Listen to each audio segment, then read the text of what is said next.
Hello, this is 911. What emergency service do you require? Well, believe it or not, there are over 35 different emergency vehicles in Grand Theft Auto 5. And honestly, we might need every single one. Specifically in order from worst to absolute best, which means it's time to rank every single emergency vehicle in Grand Theft Auto 5. Starting us off for the worst emergency vehicle is the Lifeguard Sea Shark.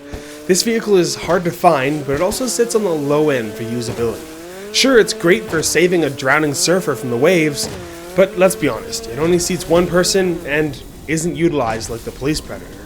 Speaking of, the Predator is fairly easy to find, but not so easy to steal, as it carries 4 armed police officers, and seems to go a lot faster than it's supposed to when it's chasing a player. But when the player drives this vehicle, it tops out at 48 miles an hour, which is about the same speed as the Bunker Caddy, which is just sad. The Security Dilettante goes a lot quicker at 88.5 miles an hour, and can usually be found circling the docks while on rounds. However, given its speed and smaller mass, this vehicle would struggle to stop any of the usual traffic that's seen at the docks, making it basically useless. In North America, tow trucks are considered emergency vehicles, but the small tow truck really struggles to tow larger vehicles, and despite being the fastest of the tow trucks, just doesn't see the action its big brothers do. Which is unfortunate, because this would have been a fun little addition to our scrapyard business. Putting the lifeguard services back on the chopping block, the Blazer Lifeguard is the first vehicle on this list that we can own, costing $62,000. Though this vehicle is only good for patrolling the beach or getting to the watchtowers, as it likely isn't being used to chase down perpetrators, as it's the slowest quad in the entire game. Also, don't buy this one, just get a friend to drive theirs to the beach and steal one. Now, in case you haven't played an ounce of story mode, this is the Snowy Police Rancher from Ludendorff. Now, its speed is average with the rest of the emergency vehicles, but let's be honest, it's hard to rank this very high based on how little we see it and its overall performance. Another unsuspecting emergency service is that of the coroner and their hearse. The original Romero hearse is very basic and boring, but we can own it for $45,000. However, the only cool thing about this vehicle is its unique usage. People might criticize me for this placement, but aside from the looks, the police bike is not exactly the greatest police vehicle. Sure, it's on the faster end of things, but it's not like you're going to be arresting anyone or stopping a runaway car or doing anything in a roadblock. So, sure, it's a fan favorite, but that doesn't mean it's the best.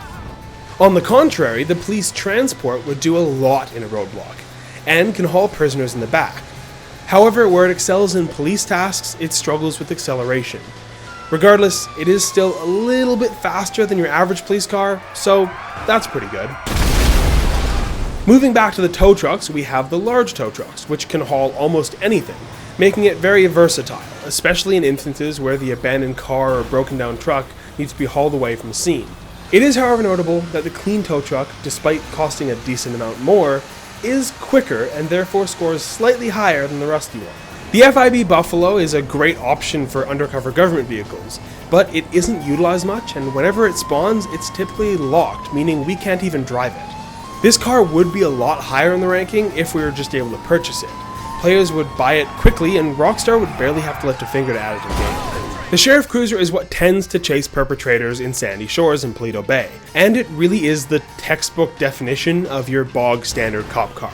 So we'll just move on. The ambulance is one of only 3 EMS vehicles in the entire game, and it's also very straightforward in what it does and how it performs. It also has a livery that specifies Los Santos Fire Department, which makes this a double whammy. The Stania Police Cruiser is just a better version of the Sheriff Cruiser. It's cleaner, faster, and better on fuel efficiency. But then again, we still can't technically own this one. Sure, there's a variant we can own, but we aren't there just yet. The Police Riot Van is also just a better version of the police transport, being more armored, bulkier, and extremely good at enforcing roadblocks. However, it struggles a lot more in the speed department, and works best if it just has time to set up, or just has to move up to 6 prisoners after the incident has occurred. Also, it's not worth $4.8 million. The Free Crawler is the first of a few civilian vehicles that have liveries that allow them to be used for the emergency services industries. In this instance, the Free Crawler can be a $600,000 lifeguard patrol unit.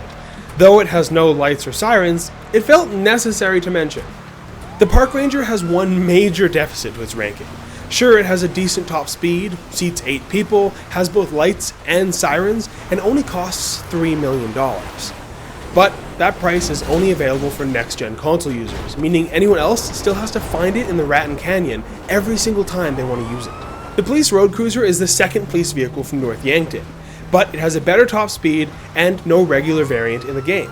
This means the only time you'll ever see a road cruiser is with snow and police lights in North Yankton, or if someone has a mod menu and just spawned it in the game. The most common police car is the Police Interceptor, which, like the road cruiser, doesn't have a civilian counterpart. This is the most standard cop car you can get, and was the LSPD's main and only option for their fleet for numerous years. Continuing to move through our standard cop vehicles is the Sheriff SUV, which is very uncommon and would also be a good addition to allow players to purchase, going alongside the Stanier and the Gauntlet. This would also be a good middle ground for the old gen and PC players who want an emergency service Granger. The unmarked Cruiser is in the middle of this pack, and it's basically just a clean version of the Stanier Cruiser. However, you can buy and own this one, and that's a win if you have $4 million just sitting around. The same story goes for the FIB SUV, which is just a blacked out Granger with lights and sirens, and would also make a good addition for a future update.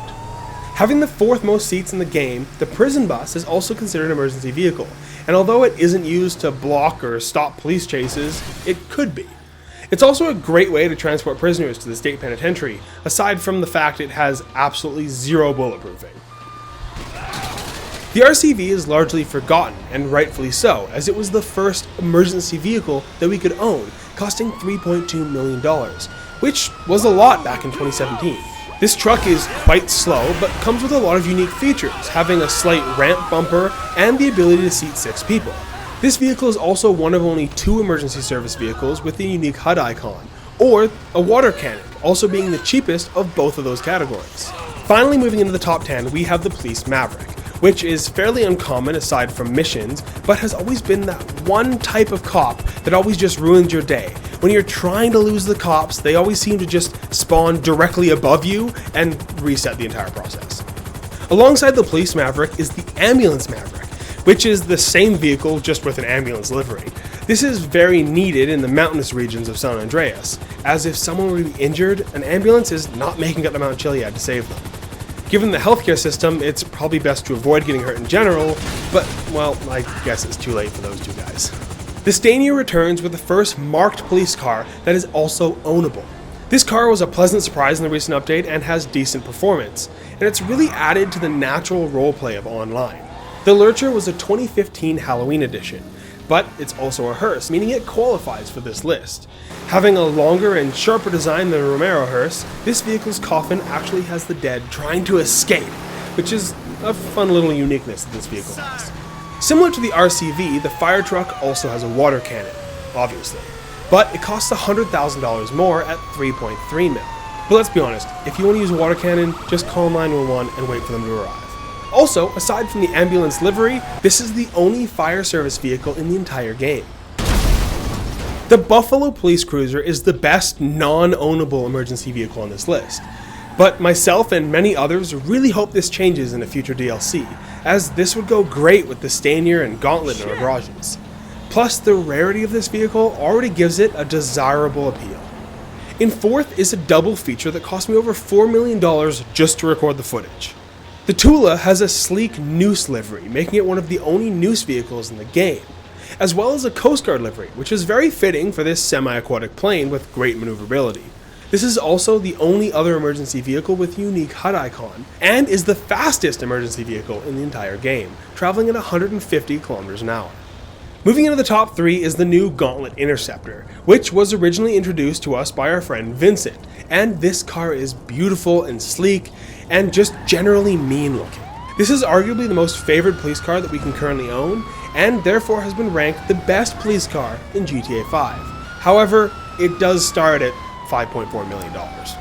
The Brigham is a very new addition and once again doubles as a hearse, but it also has the option for an ambulance variant. The hearse version is similar to the Lurcher if it was just rounded and more bubbled. This car is very long and can easily fit a large casket in the back. As for the ambulance, you can put lights and antennae on the roof, even if they don't work, as well as a gurney in the rear, which again is given ample space due to the sheer size of this vehicle. The Brigham starts at $1.5 million, which is very reasonable for this list.